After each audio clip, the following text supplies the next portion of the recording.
भारतीय vision classes पर सभी मित्रों को एक बार फिर से स्वागत है। मैं फिर से आपके सम्मुख एक और नई टॉपिक लेकर उपस्थित हो गया हूं। आज का नया टॉपिक है छायावाद।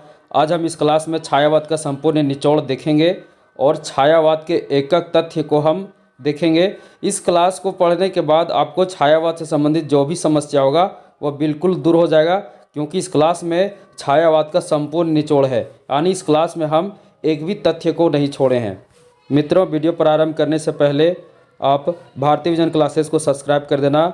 सब्सक्राइब के लिए आपको कोई पैसे नहीं देने होते हैं, बस हमारा हौसला बढ़ता है और हम आपके सम्मुख एक से बढ़कर एक वीडियो लेकर आते हैं। चलिए प्रारंभ करते हैं हिंदी साहित्य की आधुनिक कालीन काव्यधारा की तीसरी काव्यधारा छायावाद को।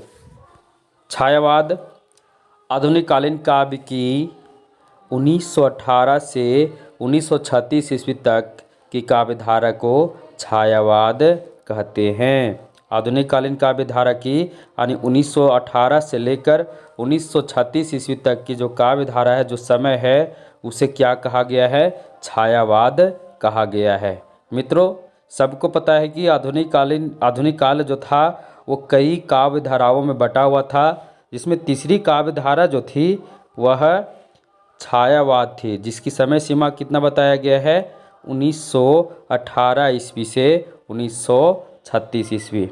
अगला महत्वपूर्ण बिंदु क्या है? छायावाद का प्रयोग मुटुकधर पांडे ने किया।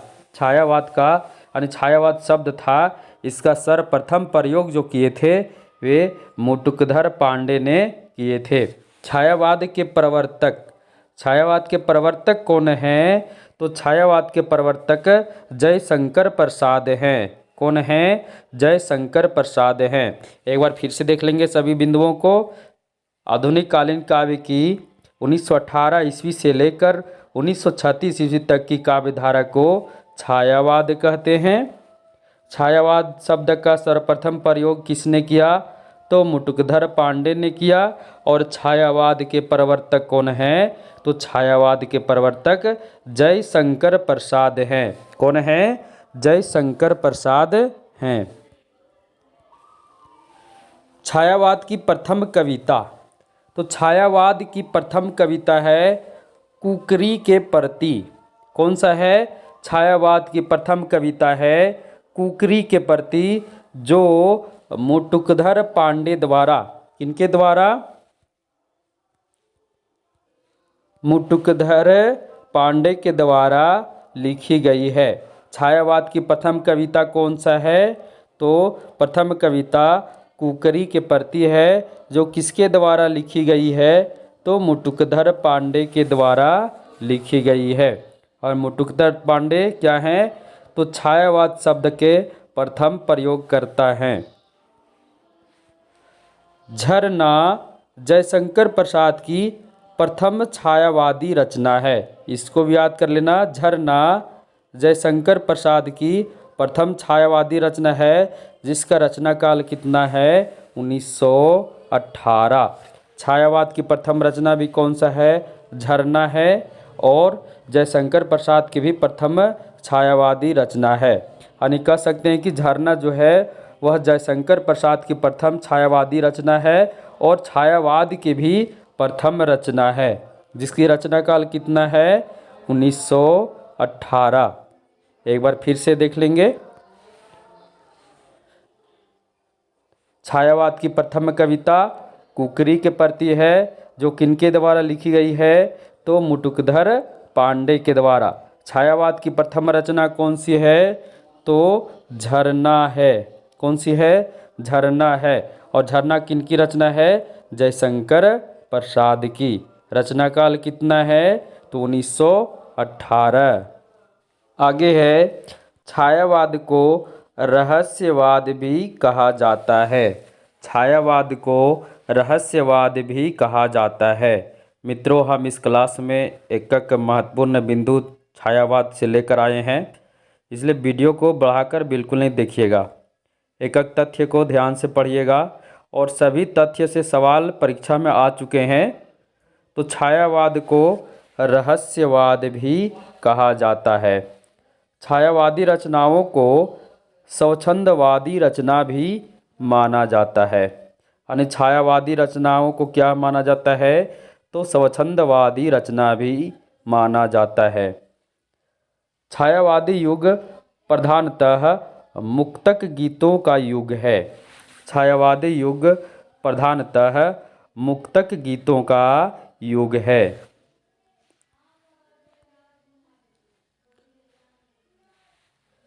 छायावाद युग में प्रमुख रूप से 4 स्तंभ कवि हैं। यानी छायावाद जो था उसमें 4 स्तंभ जो कवि थे वे यहाँ निम्नलिखित दिए हुए हैं। तो 4 स्तंभ कवि जो थे जिनके नाम पर ऐसी छायावाद जो चली थी काव्य धारा, उसमें 4 स्तंभ थे। और वो 4 स्तंभ कौन कौन थे, तो जयशंकर प्रसाद पंथ यानी सुमित्रा नंदन पंथ, उसके बाद निराला यानी सूर्यकांत त्रिपाठी निराला और महादेवी वर्मा। छायावाद के 4 स्तंभ जो कवि थे वे कौन कौन थे, तो जयशंकर प्रसाद, सुमित्रा नंदन पंत, निराला और महादेवी वर्मा। अब यहाँ देखिए, जयशंकर प्रसाद को छायावाद का ब्रह्मा, सुमित्रा नंदन पंत को छायावाद का विष्णु, निराला को छायावाद का महेश और महादेवी वर्मा को छायावाद का शक्ति दुर्गा यानी महाशक्ति माना जाता है। एक बार फिर से समझ लीजिए, जयशंकर प्रसाद पंत और निराला क्या हैं, तो छायावाद के ब्रह्मा, विष्णु और महेश हैं। एक बार इस स्लाइड को पुनः देख लेंगे। क्या है, छायावाद को रहस्यवाद भी कहा जाता है, छायावादी रचनाओं को स्वच्छंदवादी रचना भी कहा जाता है। छायावादी युग प्रधानतः मुक्तक गीतों का युग है। उसके बाद छायावाद युग में प्रमुख रूप से 4 स्तंभ कवि थे। कौन कौन वे थे, तो जयशंकर प्रसाद पंत, निराला, महादेवी वर्मा। जयशंकर प्रसाद को छायावाद का ब्रह्मा कहा जाता है। पंत यानी सुमित्रा नंदन पंत को छायावाद का विष्णु माना जाता है। निराला को यानी सूर्यकांत त्रिपाठी निराला को छायावाद का महेश माना जाता है। और महादेवी वर्मा को महाशक्ति यानी दुर्गा माना जाता है।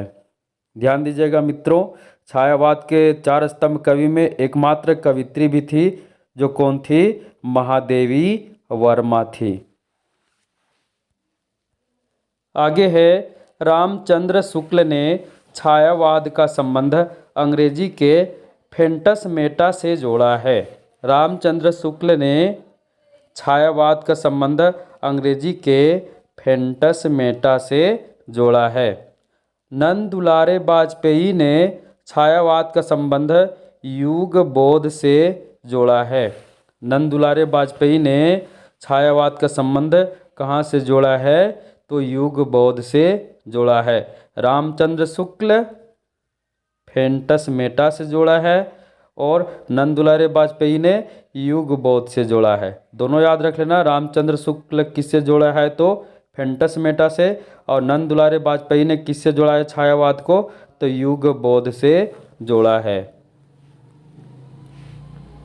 आगे है, बच्चन सिंह ने छायावाद के स्थान पर स्वच्छंदवाद शब्द का प्रयोग अधिक सार्थक माना। बच्चन सिंह ने छायावाद के स्थान पर किसको अधिक सार्थक माना, तो छायावाद के स्थान पर स्वच्छंदवाद को। किसे, तो स्वच्छंदवाद को ज़्यादा सार्थक माना। उसके बाद छायावाद का घोर सार्थक समर्थन करने वाला जो पत्रिका थी, तो जागरण पत्रिका थी। कौन सी पत्रिका थी, तो छायावाद का घोर सार्थक समर्थक जो थी वे थी जागरण पत्रिका। एक बार फिर से देख लीजिएगा इस स्लाइड को।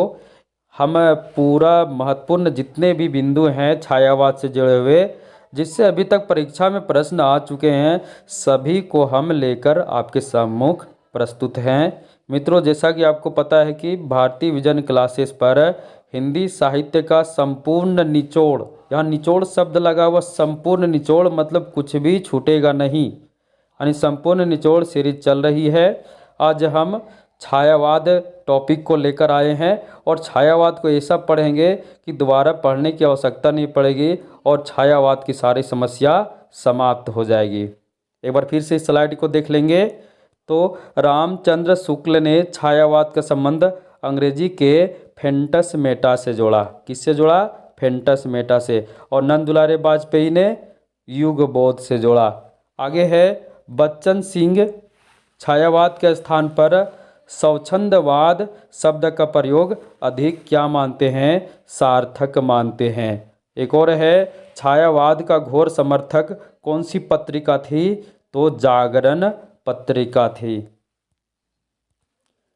आगे है छायावाद को खड़ी बोली हिंदी का सवर्ण युग कहा जाता है। मित्रों, यहाँ से प्रश्न आ चुका है कई बार कि खड़ी बोली हिंदी का सवर्ण युग किसे कहा जाता है? तो छायावाद को कहा जाता है। लेकिन सिर्फ सवर्ण युग का बात होगा तो कंफ्यूजन मत होना। हिंदी साहित्य का सवर्ण युग किस काल को कहते हैं? तो भक्ति काल को कहते हैं। यहाँ देखिए खड़ी बोली, इसे ध्यान दीजिएगा, खड़ी बोली अगर आ गया, छायावाद को खड़ी बोली का सवर्ण युग कहा जाता है। यानी आ जाएगा खड़ी बोली का सवर्ण युग किसे कहा जाता है? तो छायावाद को कहा जाता है। फेंटस मेटा का संबंध हिंदी के छायावादी काव्यधारा से जोड़ा गया है और इसे जोड़ने वाले कौन थे? तो आचार्य रामचंद्र शुक्ल। आगे है छायावाद के त्रयी। छायावाद के त्रयी कौन कौन है? तो प्रसाद, पंत, निराला। कौन है? तो यहाँ है प्रसाद, पंत और निराला, जिन्हें छायावाद का ब्रह्मा, विष्णु और महेश भी कहा जाता है। छायावाद की लघु त्रयी कौन कौन है? तो महादेवी वर्मा, भगवती चरण वर्मा और राम कुमार वर्मा। इन्हें क्या माना जाता है? तो इन्हें छायावाद का लघु त्रयी माना जाता है। त्रयी कौन कौन है छायावाद के?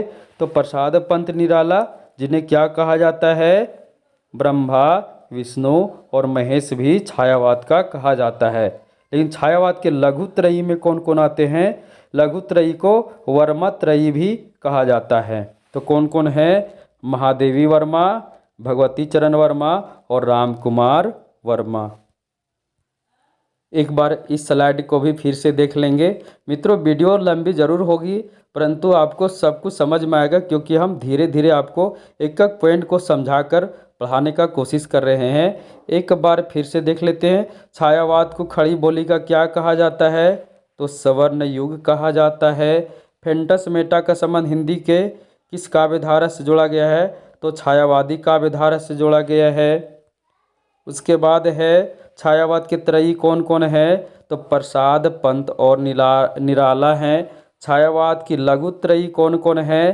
तो महादेवी वर्मा, भगवती चरण वर्मा और राम कुमार वर्मा हैं, जिन्हें वर्मा त्रयी भी कहा जाता है। अब हम इस स्लाइड में देखेंगे छायावाद के उदय के कारण, यानी क्या क्या कारण थे छायावाद के उदय के, हम एक एक करके देखेंगे।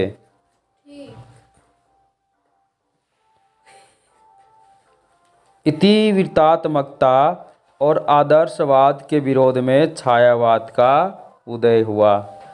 दूसरा है छायावादी कवियों पर स्वच्छंदवादी काव्य का प्रभाव रहा। तीसरा है छायावाद के उदय में सांस्कृतिक चेतना की भी महत्वपूर्ण भूमिका रही। अब हम आगे देखते हैं छायावाद की उत्पत्ति और स्रोत के संबंध में विभिन्न विद्वानों के क्या क्या मत है, एक एक करके हम देखेंगे।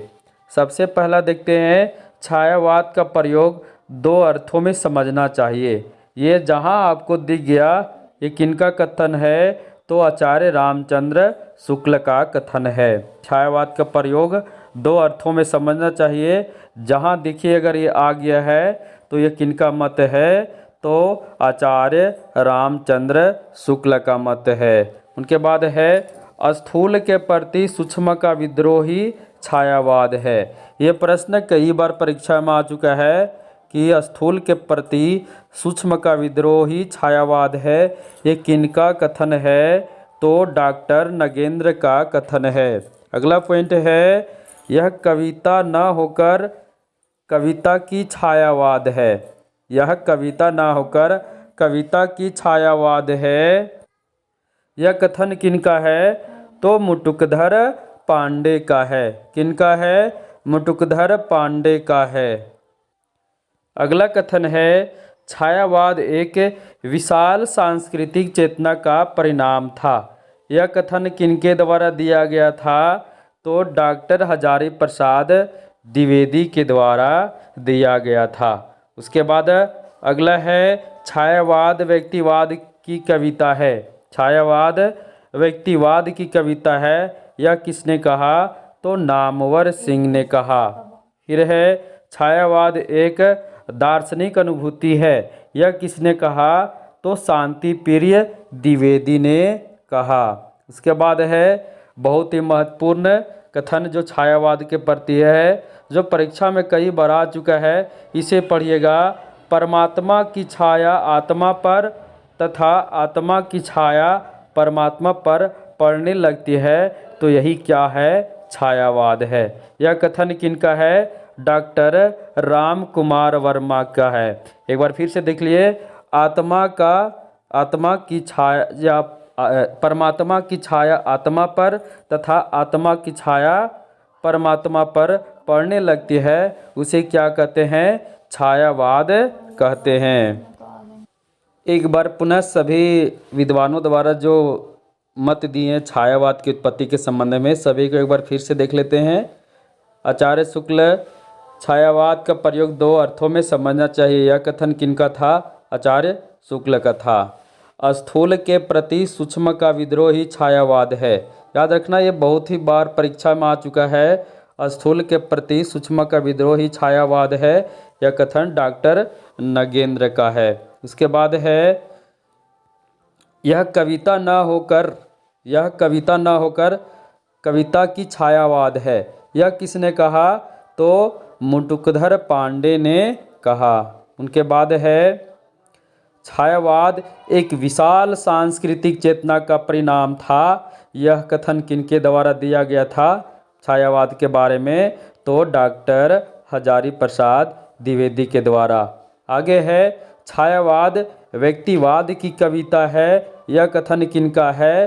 तो यह कथन नामवर सिंह का है। उनके बाद है, छायावाद एक दार्शनिक अनुभूति है। यह किसने कहा था? तो यह शांति प्रिय द्विवेदी ने कहा था। उसके बाद जो अंतिम कथन है, जो बहुत ही महत्वपूर्ण है, कि आप परमात्मा की छाया आत्मा पर तथा आत्मा की छाया परमात्मा पर पड़ने लगती है, यही क्या है? छायावाद है। और यह कथन किनके द्वारा दिया गया था? डॉक्टर राम कुमार वर्मा के द्वारा। अब हम इस स्लाइड में देखेंगे छायावाद के प्रवर्तक के संबंधित विविध मत, यानी छायावाद के प्रवर्तक के बारे में जितने भी विद्वान थे जो अपने अपने अनुसार छायावाद के प्रवर्तक माने, सभी को हम एक करके देखेंगे कि किनके अनुसार, किस विद्वान के अनुसार छायावाद के प्रवर्तक कौन हैं। सबसे पहले देखते हैं आचार्य शुक्ल के अनुसार। आचार्य शुक्ल ने मुटुकधर पांडे और मैथिली शरण गुप्त को छायावाद के प्रवर्तक माने हैं। आचार्य शुक्ल के अनुसार छायावाद के प्रवर्तक कौन कौन हैं? तो मुटुकधर पांडे और मैथिली शरण गुप्त।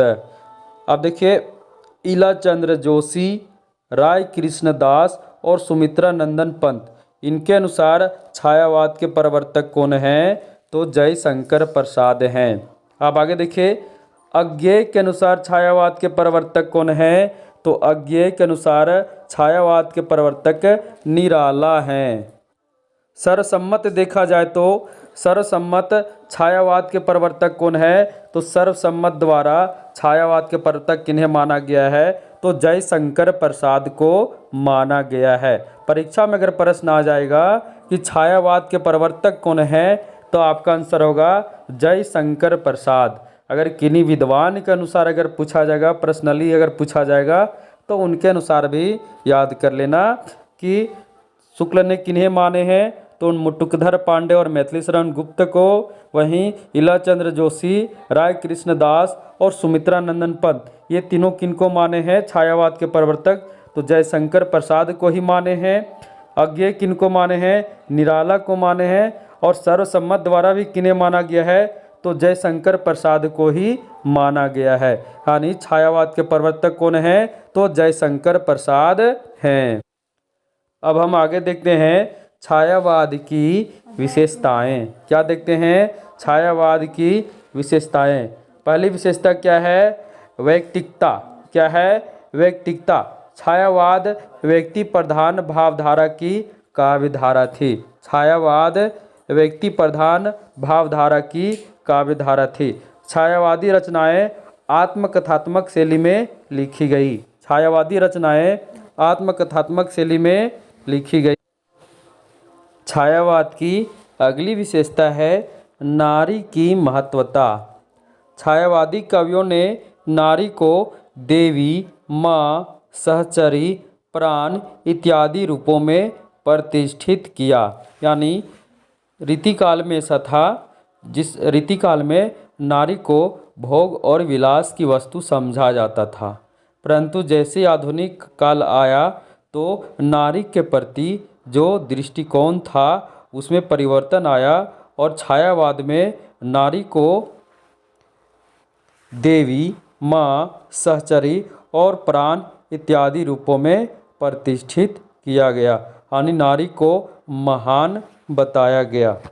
यहाँ जयशंकर प्रसाद की एक प्रसिद्ध पंक्ति है, उनकी जो रचना कामायनी महाकाव्य से ली गई है। नारी तुम केवल श्रद्धा हो, विश्वास रजत नगपग तल में, पीयूष स्रोत सी बहा करो, जीवन के सुंदर समतल में। ये किनकी बहुत ही प्रसिद्ध पंक्ति है, ये जयशंकर प्रसाद की।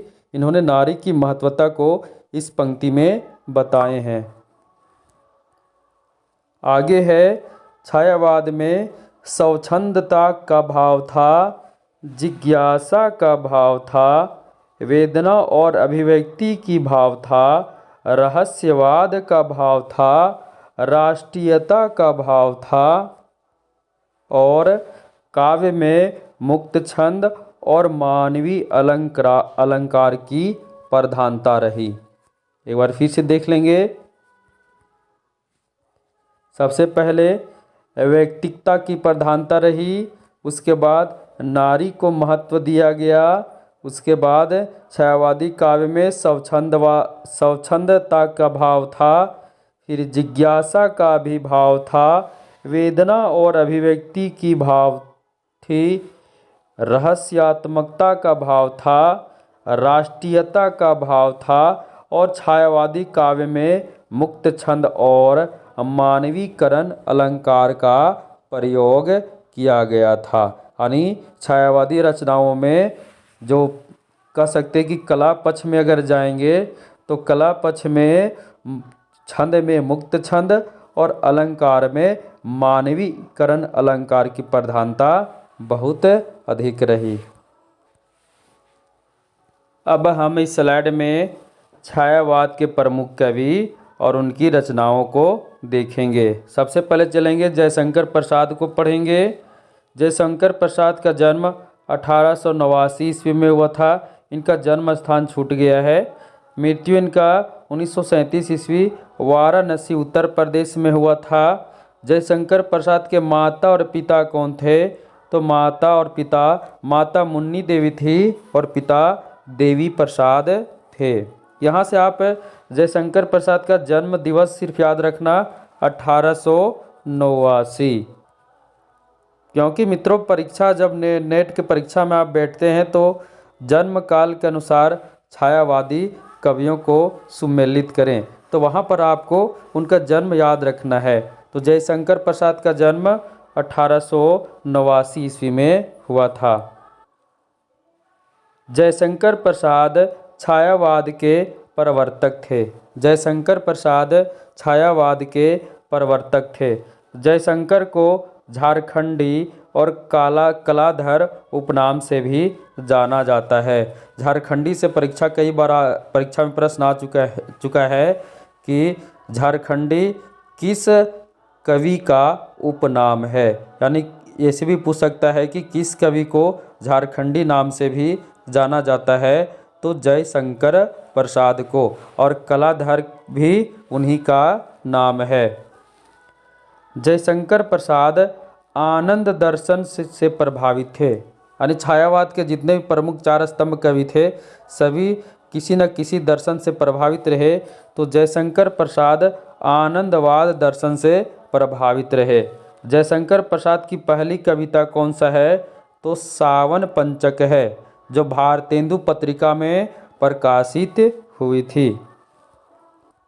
आगे है, जयशंकर प्रसाद की प्रथम काव्य कृति कौन सी है, तो चित्रधारा है। कौन से? चित्रधारा है, जिसका रचना काल 1918 है। जयशंकर प्रसाद की प्रथम काव्य कृति कौन सा है, चित्रधारा है। एक बार फिर से देख लीजिए, जयशंकर प्रसाद की प्रथम कविता सावन पंचक और प्रथम काव्य कृति चित्रधार। दोनों याद रखना, अगर कविता की बात हो तो प्रथम कविता सावन पंचक, लेकिन अगर काव्य कृति की बात हो तो चित्रधार, रचना काल 1918। आगे है, जयशंकर प्रसाद की प्रथम छायावादी रचना कौन थी, तो प्रभात, रचना काल 1918। जयशंकर प्रसाद की खड़ी बोली में रचित प्रथम काव्य कौन सा है, कानन कुसुम। कौन सा है, कानन कुसुम, रचना काल 1913। उसके बाद है, जयशंकर प्रसाद की पहली कहानी कौन सी है, ग्राम है, जिसे इन्होंने कब लिखा था, 1910 ईस्वी में लिखा था, और ये इंदु पत्रिका में छपी थी। एक बार याद रखना, जयशंकर प्रसाद की पहली कहानी ग्राम है, जो 1910 ईस्वी में इंदु पत्रिका में छपी थी। जयशंकर प्रसाद को कामायनी महाकाव्य के लिए 1937 ईस्वी में मंगला प्रसाद पारितोषिक दिया गया।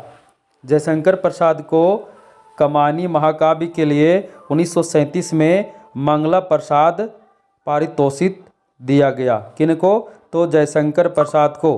प्रश्न परीक्षा में आ सकता है कि जयशंकर प्रसाद को किस रचना के लिए मंगला प्रसाद पारितोषिक से सम्मानित किया गया, तो कामायनी के लिए। किनके लिए? कामायनी के लिए। कब? तो 1937 में। कब? 1937 में। एक बार फिर से देख लेंगे, जयशंकर प्रसाद को झारखंडी और कलाधर भी कहा जाता है। इन्हें छायावाद का प्रवर्तक माना जाता है। जयशंकर प्रसाद आनंदवाद दर्शन से प्रभावित थे। जयशंकर प्रसाद की पहली कविता कौन सी है, तो सावन पंचक, और पहली काव्य कृति कौन सी है, चित्राधार। जयशंकर प्रसाद की प्रथम छायावादी रचना कौन सी है, प्रभात। और जयशंकर प्रसाद की खड़ी बोली की प्रथम काव्य कौन सी है, तो कानन कुसुम। अब जयशंकर प्रसाद की पहली कहानी ग्राम, पहली कहानी ग्राम, पहली छायावादी रचना प्रभात, पहली काव्य कृति चित्राधार, और पहली कविता सावन पंचक, और पहली कहानी क्या हो जाएगा, ग्राम। और जयशंकर प्रसाद को किस रचना के लिए मंगला प्रसाद पारितोषिक से सम्मानित किया गया, तो कामायनी के लिए। कामायनी क्या है, महाकाव्य है। अब हम इस स्लाइड में देखेंगे जयशंकर प्रसाद की रचनाएं। तो सबसे पहले काव्य संग्रह इनका देखेंगे, उर्वशी 1909, वन मिलन 1909, प्रेमराज 1909, यानी उर्वशी, वन, प्रेम, ये तीनों क्या है, 1909 है। किसे याद करना है, उर्वशी, वन, प्रेम। उर्वशी, वन, प्रेम क्या है, 9 है। अयोध्या उद्धार, प्रेम पथिक, करुणालय, कानन कुसुम, झरना, महाराणा का महत्व, आंसू, लहर, कामायनी, ये सभी क्या हैं, तो इनके काव्य संग्रह हैं। इनका एक और काव्य संग्रह यह है चित्राधार प्रसाद की प्रथम काव्य कृति है। याद रखना, चित्राधार जो है प्रसाद की प्रथम काव्य कृति है, जो हम ऊपर की स्लाइड में चर्चा कर चुके हैं। एक बार फिर से देख लीजिए। उर्वशी 1909, वन मिलन 1909, प्रेमराज 1909, अयोध्या उद्धार, प्रेम पथिक 1913, करुणालय 1913, कानन कुसुम 1913। यहाँ जगह थोड़ा दिक्कत था जिसके चलते हम शॉर्ट में लिख दिए हैं, 1913 ही है। झरना 1918, महाराणा का महत्व 1914, आंसू 1925, लहर 1933, कमायनी 1936। यहाँ अयोध्या उद्धार का छूट गया है, उसका 1910 होगा। ये सभी क्या हैं? तो ये सभी जयशंकर प्रसाद की काव्य संग्रह हैं। अब आगे देखते हैं, जयशंकर प्रसाद की कहानी संग्रह को हम देखते हैं। अब जयशंकर प्रसाद की कहानी संग्रह कौन कौन थे? छाया, प्रतिध्वनि, आकाशदीप, आंधी, इंद्रजाल। ये सभी क्या हैं? जयशंकर प्रसाद की कहानी संग्रह हैं। मित्रों, हम जितने भी कवि हैं छायावाद के, सभी कवियों का सिर्फ काव्य ही नहीं, उनका कहानी, नाटक, निबंध यानी उन्होंने जितने भी विधा की रचनाएं किए हैं, सभी रचनाओं को हम लेकर आपके सम्मुख प्रस्तुत हैं। यानी आपको एक ही जगह सब कुछ मिल जाएगा। अब यहाँ देखिए, इनका जो 5 कहानी संग्रह है और सभी 5 कहानियों को देख लेते हैं। सबसे पहले छाया, रचना काल 1912, इसमें कितनी कहानियाँ हैं? तो 11 कहानियाँ हैं। प्रतिध्वनि, रचना काल 1926, इसमें कितनी कहानियाँ हैं? 15 कहानियाँ हैं। आकाशदीप, रचना काल 1928, इसमें कितनी कहानियाँ हैं?